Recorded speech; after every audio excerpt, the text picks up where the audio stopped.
បាទសួស្តីពុកម៉ែបងប្អូនថ្ងៃនេះដែរខ្ញុំមានយន្ត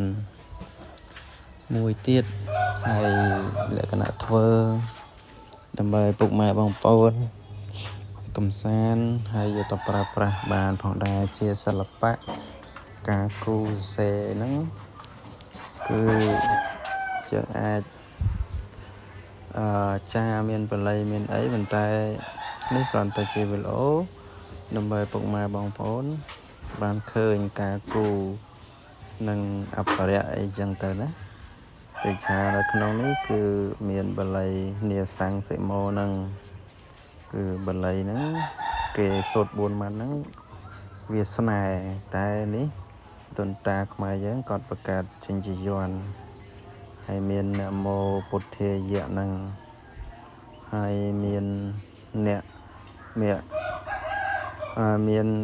អ្នកអឧហើយមៈអឧហើយតួនឹងដាលហ្នឹងយើងឃើញបែបហ្នឹងជាយន្តហើយយន្តស្នេហ៍មេត្តាមហានិយមយន្តតូចអញ្ចេះគឺអាចសាក់បានហើយមានអានុភាពខ្លាំងក្លា